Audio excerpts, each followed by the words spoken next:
Good morning, students. Today we will discuss next chapter, that is the chapter 5, and in this chapter we will discuss about Java, and the name of this chapter is Introduction to Java. Topic that we will discuss today in this chapter. First of all, we will discuss about the Java, the basic thing, that is the part of the introduction. Then we will discuss about BlueJ, abstraction, encapsulation, inheritance, and then we will discuss about polymorphism. These are the topics we will discuss one by one. So let's start the topic.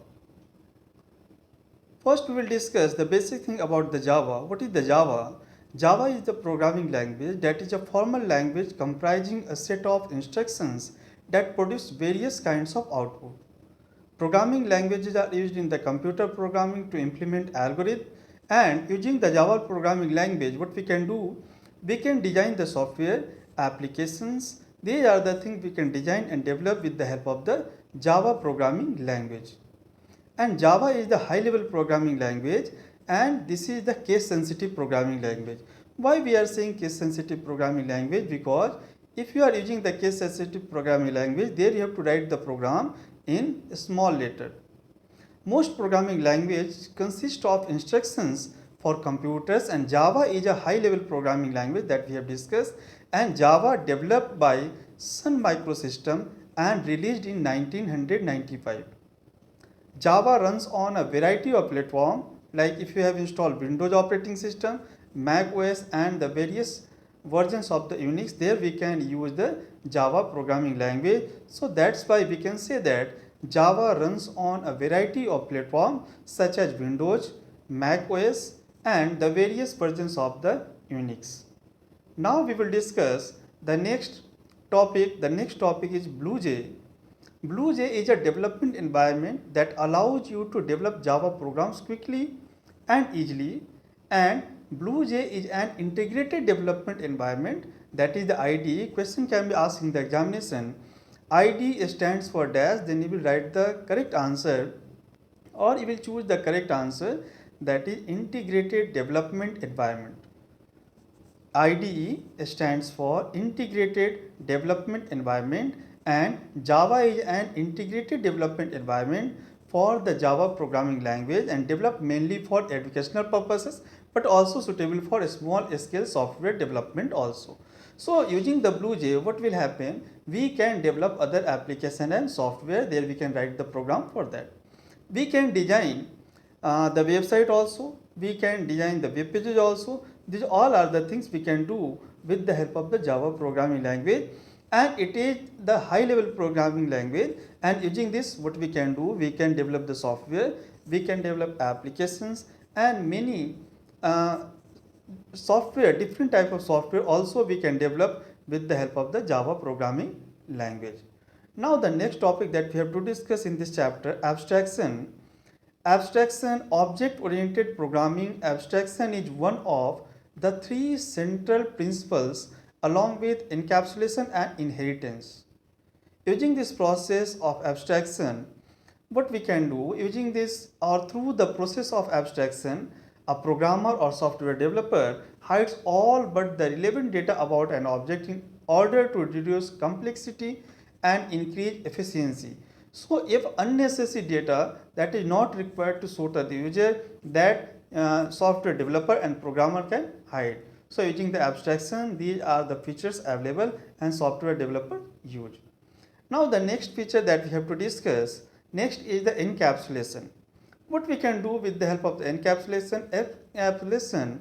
Encapsulation is one of the fundamental concept in object-oriented programming.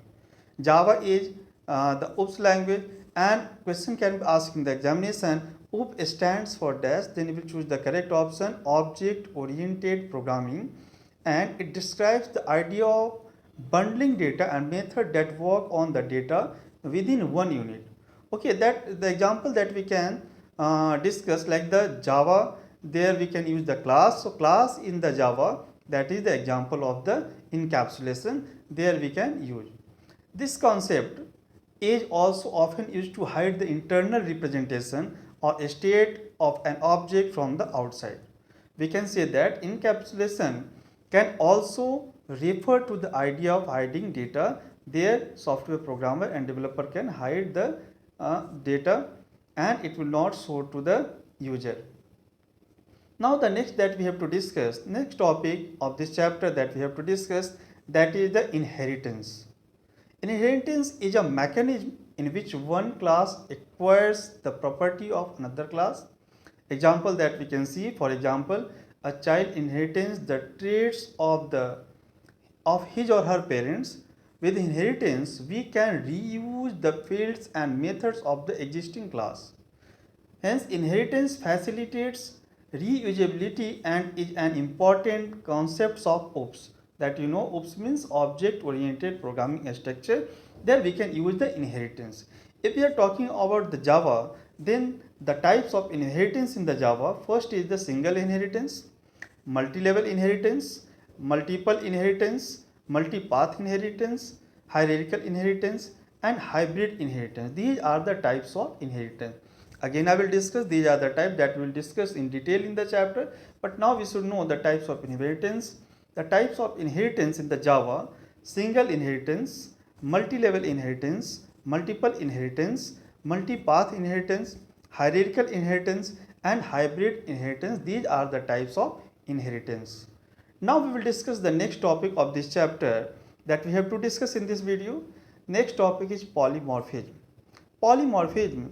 The word polymorphism literally means a state of having many shapes or the capacity to take on different forms. There we can create the form and we can design the form also. Polymorphism in Java has two types. There are two types of polymorphism in Java: compile time polymorphism, static binding, and the runtime polymorphism, that is called the dynamic binding. So that's why there are two types: static binding and second is the dynamic binding.